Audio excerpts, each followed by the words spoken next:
L'Union syndicale solidaire, donc je vous apporte aujourd'hui le soutien de l'ensemble des organisations syndicales françaises qui soutiennent la population de Siliana et qui soutiennent également l'UGTT qui est en ce moment en but aux attaques des apprentis dictateurs.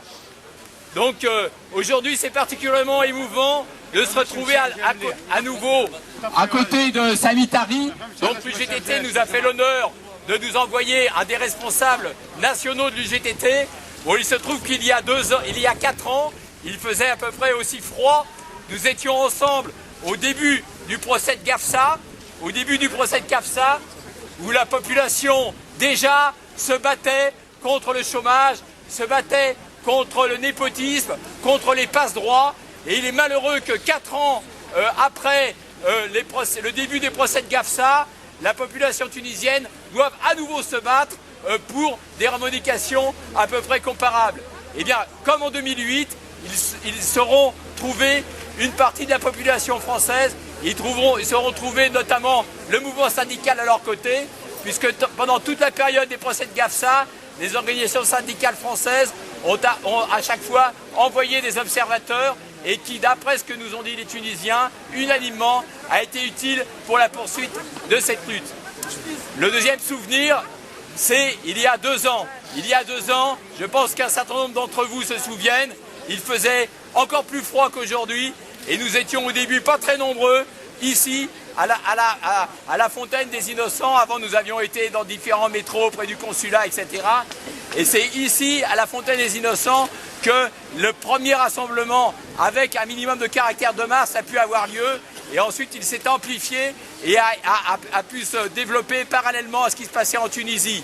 Et donc, comme nous l'avions fait en 2008, même si à l'époque, nous n'avions pas beaucoup de soutien, où beaucoup de courants politiques trouvaient des vertus à Ben Ali, à l'époque, nous étions déjà avec les associations de l'immigration tunisienne, l'ensemble du mouvement syndical français, nous étions là, et nous étions là également en 2010-2011, et c'est pour ça qu'aujourd'hui, il faut continuer, il faut que l'ensemble de la population française se solidarise avec la population qui se bat contre le sous-emploi, qui se bat contre les ravages du néolibéralisme qui continuent, parce que pas grand-chose n'a changé dans la politique menée en Tunisie depuis la chute de Ben Ali. Donc comme ils ont pu compter sur nous en 2008, comme ils ont pu compter sur nous en 2010-2011, eh bien il faut que nous mobilisions et nous serons à leur côté. Et de la même manière, nous serons demain avec l'UGTT auprès du bureau du Premier ministre pour que enfin toute la lumière soit faite sur l'assassinat d'un des fondateurs de l'UGTT, Farhat Hached, qui a été assassiné par des colons français liés au service secret français. Et aujourd'hui, eh bien, il faut que les dossiers s'ouvrent, il faut que les historiens puissent avoir accès aux pièces et qu'on puisse savoir comment s'est passé cet assassinat et quelles sont les implications de l'État français dans l'assassinat d'un des principaux fondateurs du syndicalisme tunisien. Merci. Bravo. Je cède la parole aux camarades du syndicat de l'enseignement FSU. Libre et indépendante. Vive Siliana. Bien. Après mon camarade de Solidaire, je vais faire court. Parce que je n'ai pas grand-chose à rajouter sur ce qu'il a dit. La FSU, les enseignants, la recherche, la culture, a été aux côtés du peuple tunisien dès le début. On a été présents dans tous les rassemblements, dans toutes les manifestations. Et en particulier, on était présents la veille du départ de Ben Ali à la Bourse du Travail. Ce soir-là, on ne pensait pas que le lendemain, Ben Ali serait parti.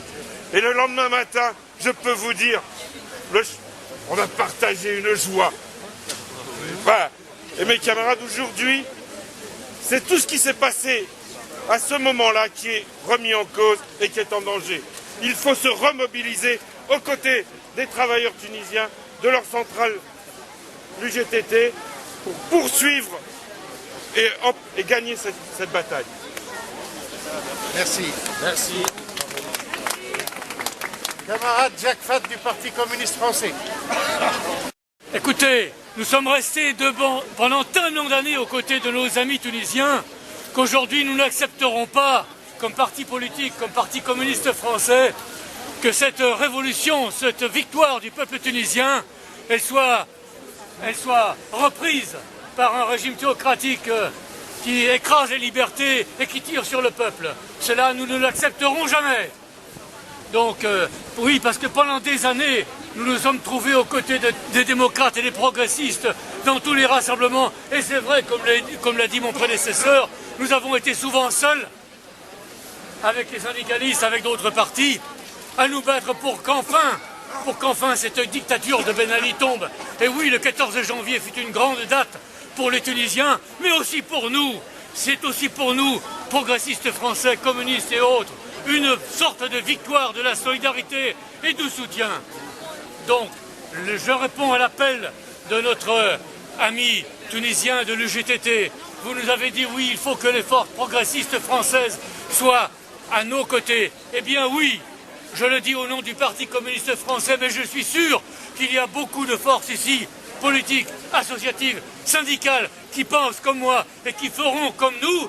Nous serons à votre côté, à vous, les démocrates et les progressistes tunisiens, jusqu'au bout, en tout cas, pour un état de droit, pour la démocratie, pour les libertés, pour la justice sociale, parce que c'est votre combat, c'est aussi le nôtre. Donc, nous avons les mêmes intérêts pour que la politique change, en Tunisie, en France et en Europe, pour qu'enfin, le rapport entre l'Union européenne et la Tunisie et le Maghreb change positivement pour vos peuples, pour votre peuple et pour nous aussi. Solidarité. Chers camarades, chers amis, on va faire cet exercice difficile du sans micro, mais ça fait rien, on se parle comme nous sommes des camarades et des amis. Alors au nom du parti de gauche, moi aussi je viens exprimer notre solidarité entière, totale, avec les luttes qui sont menées par le peuple tunisien. Et évidemment, comme l'a dit un autre camarade syndicaliste avant moi, venir ce soir à la Fontaine des Innocents, c'est faire un saut en arrière, car effectivement, nous étions là dès le début pour soutenir le combat des Tunisiens, à peu près dans la même région déjà, cette région très pauvre, pas très loin de Siliana, où déjà, à main nue, ils affrontaient la police de Ben Ali. Et vous connaissez la suite. Alors, ce que je voulais dire aussi, c'est saluer le camarade de l'UGTT, la grande UGTT, sans qui probablement en Tunisie rien n'aurait été possible, et qui est l'honneur du syndicalisme. Ce sont nos camarades, et nous les soutenons doublement par le courage qu'ils ont toujours eu et leur lucidité. Il n'y a pas de micro, alors c'est comme ça. Alors, déjà on voit que le pouvoir a un peu cédé. Le gouverneur est parti, la grève générale a été suspendue et on parle de quand même traîner en justice les policiers qui ont tiré. Il y a quand même eu 300 blessés. Mais nous savons bien, chers camarades, nous savons bien que ça ne suffit pas. Que si 2 ans, ou presque, après le début du mouvement populaire tunisien, on en est là, c'est parce que rien n'a été fait sur le fond, c'est-à-dire sur un meilleur partage, une meilleure justice sociale, sur un meilleur équilibre entre les régions riches et les régions pauvres, que tout reste à faire. Et bien au contraire, pour le moment, ce qu'on a vu dans d'autres pays, n'oubliez pas que la répression, elle est aussi, par exemple en ce moment, elle frappe les camarades syndicalistes marocains, à l'autre bout, très durement, et dans beaucoup d'autres régions du monde arabe. Ce qu'on voit, c'est que il faut que la révolution aille plus loin.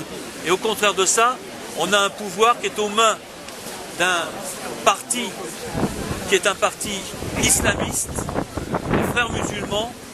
Partout, les frères musulmans sont aux côtés de la réaction. Partout, ils sont les alliés des Américains.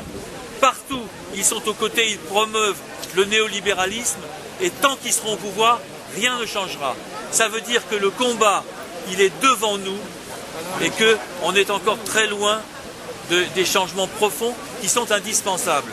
Moi non plus, je ne voudrais pas rester trop longtemps sur ces marches, mais je voudrais simplement vous dire et m'adresser aussi à nos camarades français, au nom du Front de gauche, des organisations, le Parti communiste, toutes les organisations du Front de gauche, nous comprenons très bien que quand on voit les camarades tunisiens lutter contre les méfaits du néolibéralisme, et quand on voit les combats qui sont en France, les luttes en France, contre le néolibéralisme sous sa forme austéritaire, on voit bien qu'on a le même ennemi, on a les mêmes adversaires. Alors quand on a les mêmes adversaires, il faut qu'on trouve les voies d'une véritable union dans nos luttes. C'est pas facile, mais c'est indispensable. Nous vaincrons ou nous serons défaits ensemble. Et je préférerais penser que nous vaincrons ensemble. Pour cela, jamais en tout cas, nous devons quitter nos yeux sur ce qui se passe sur l'autre rive de la Méditerranée. Quand ils se battent à Siliana, ils se battent quelque part pour nous. Et nous devons nous battre pour eux. C'est ça, l'avenir est là. Donc mes chers camarades, plus que jamais, unité, unité, unité. Et vive la Révolution. Merci. Bonjour à toutes et à tous, chers camarades.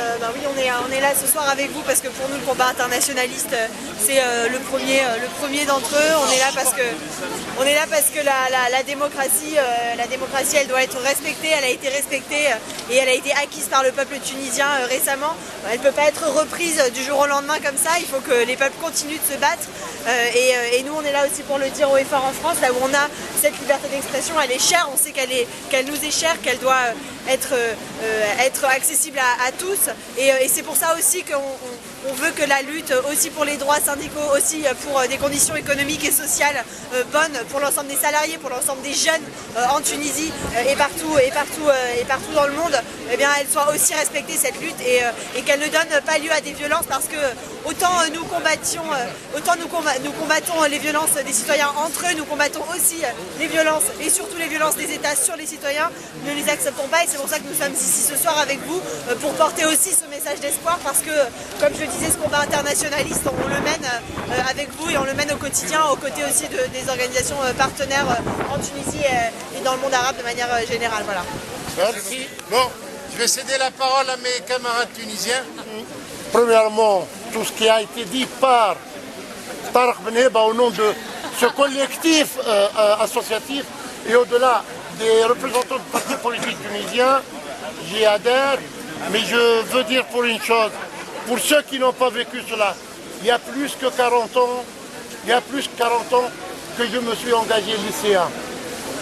Et c'est pas ça, tout ça pour ça. Nous avons lutté contre Bourguiba, contre la dictature de Bourguiba, même s'il est éclairé. Nous avons lutté contre cette dictature.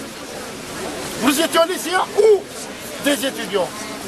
D'autres, les travailleurs tunisiens, ont commencé cette lutte depuis les années 60 pour l'autonomie du syndicat.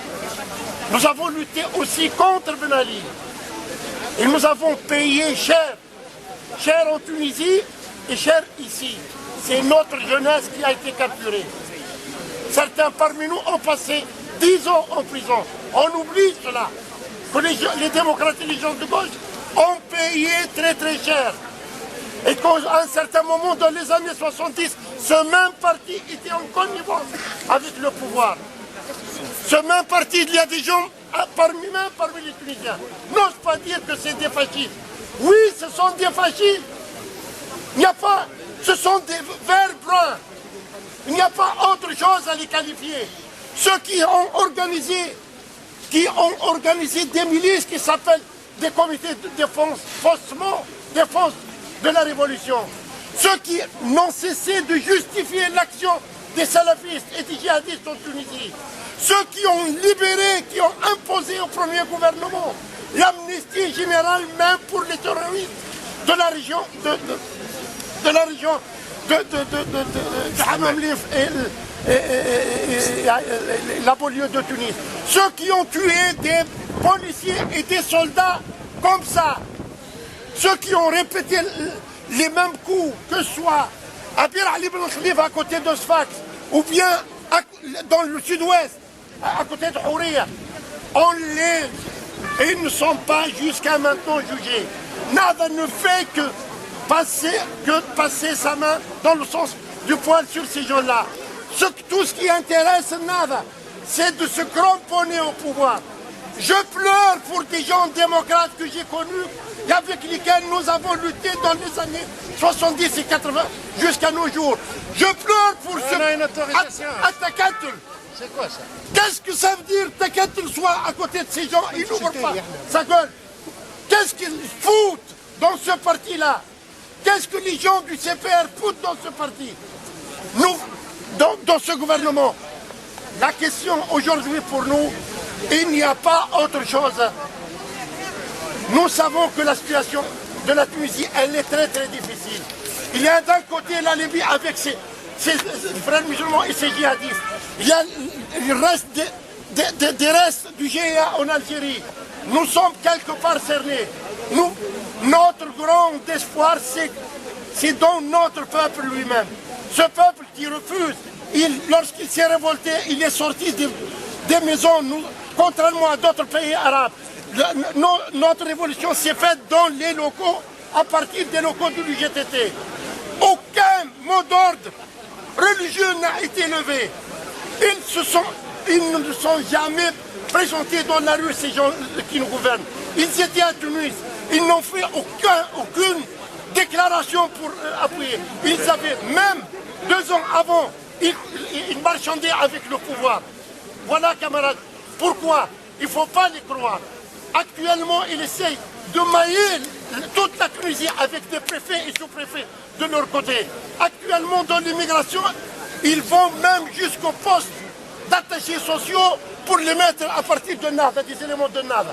Il n'est pas, ou bien des consuls généraux, ou des consuls. Nous, pour préparer les élections prochaines, à leur guise, nous ne voulons pas revenir à une situation pire que celle de Ben Ali. Merci. Tunisien libre et libre. Je cède la parole. Jusqu'au bout. Je disais que j'essaye de céder la parole au représentant de l'IDE Tunis, Hadi Gilel. Aujourd'hui, 4 décembre, à la veille du 60e anniversaire de l'assassinat de Hached, des hordes fascistes munies de bombes lacrymogènes et de barres de fer ont attaqué le siège de l'UGTT d'As Mohamed Ali. Ces hordes d'islamistes inféodés à un nada, ou plutôt à un redda, agissant sous couvert du comité pour la défense de leur révolution, de la contre-révolution, ont déjà sévi dans plusieurs régions de la Tunisie. Le lynchage du militant de Nida Tunis, Lotfi Naqr, Allah yarhamou, à Tataouine, traduit la dérive criminelle et terroriste de ces comités maudits. Nous, militants de Nida Tunis, tenons à dire à nos concitoyens assyliens que toute la Tunisie est sylienne. Nous disons à l'IGTT de Hached que notre peuple, que tous les Tunisiens, que le peuple tunisien, c'est le peuple de l'IGTT qui a payé le prix fort dans le combat pour l'indépendance et après pour la justice et les libertés. Et c'est justement l'IGTT qui a assuré la victoire de la révolution du 14 janvier. Depuis leur arrivée au pouvoir, les islamistes ont démontré leur hostilité à l'IGTT. Ils n'ont pas arrêté leur campagne de haine contre l'IGTT. Ils ont déversé devant les locaux du IGTT des tonnes de poubelles pendant la grève des balayeurs. Ils ont attaqué dans plusieurs régions les locaux de l'IGTT afin de plier les syndicalistes à leurs exigences. Nida Tunis, qui compte parmi ses fondateurs plusieurs dirigeants syndicalistes, Taïeb Bakouch, Al-Majid Sahraoui, Hadi El-Ghazbani, Khayreddin Bouslah, Mohamed Rebelsi, Masfet Lili et tant d'autres, sera toujours aux côtés de l'IGTT. Nida Tunis est comme l'IGTT un ennemi à battre pour nada, pour la simple raison qu'il a suscité l'espoir des Tunisiens et qu'il est devenu en quelques mois un concurrent sérieux pour un nada qui tente par tous les moyens de conserver le pouvoir. Nida Tunis s'engage avec toutes les forces démocratiques et républicaines pour faire triompher les objectifs de la révolution et barrer la route aux forces de la terreur et de la haine. Unissons-nous pour éviter à notre pays le sort de la Somalie, du Soudan et de la Syrie. Vive la Tunisie, gloire aux martyrs, gloire à Ramz al-Shuhada, Farhat Hached. Je cède la parole à Hadi pour l'association Aïda en lui demandant de tenir compte du haut degré de température actuelle. Oui. Donc on y va. Alors je vais être bref. On s'est mobilisé depuis la Révolution à plusieurs reprises, parfois autour de combats minoritaires. On n'a pas été nombreux à chaque fois, mais je tiens à rappeler que la mobilisation de tous les Tunisiens, les démocrates, les progressistes, est importante pour qu'on soutienne la révolution de notre peuple en Tunisie, pour qu'on réalise ce qu'on appelle les objectifs de la révolution et pour que la société civile soit respectée. Merci d'être là, dans ce froid. N'oubliez pas qu'il faut continuer à se manifester. Demain, il va y avoir un rassemblement place de Varennes pour le 60e anniversaire de Farhat Hached. On aimerait bien que les uns et les autres, vous soyez parmi nous pour que cet assassinat colonial soit reconnu en tant que tel et condamné. Demain à 16h30, place de Varennes. Vous le savez tous aujourd'hui, l'heure est grave en Tunisie et je pense qu'aujourd'hui, c'est le moment ou jamais que les forces progressistes s'unissent parce qu'on ne peut pas continuer à aller chacun de son côté. Il faut être responsable et le peuple ne nous le pardonnera pas. Merci à toi. Mohamed, c'est à toi. Vas-y, Mohamed. Mohamed pour le Jamhouri. Bonsoir. Bonsoir les amis, c'est juste pour dire deux mots. Le parti Al Jamhouri soutient la population assilienne pour soutenir pour la lutte qu'elle mène pour sa propre dignité et se pose contre toute la répression et toute la barbarie qui est exercée par le gouvernement et aussi par surtout les comités de soutien à la révolution que nous demandons tous leur dissolution. Je pense que la situation est grave dans le sens où le conflit est en train de se radicaliser et c'est le moment de défendre la Tunisie. Nous ne défendons pas une idéologie, nous ne défendons pas une classe, nous ne défendons pas une ville contre une autre, nous défendons la Tunisie et contre la barbarie naissante et contre la nouvelle dictature, qui est en train de naître en Tunisie. Donc l'unité de toutes les forces qui veulent défendre l'héritage réformiste de la Tunisie, l'histoire de la Tunisie et aussi le vivre ensemble à la tunisienne, toutes ces forces doivent s'unir contre cette nouvelle dictature et merci beaucoup. Merci Mohamed.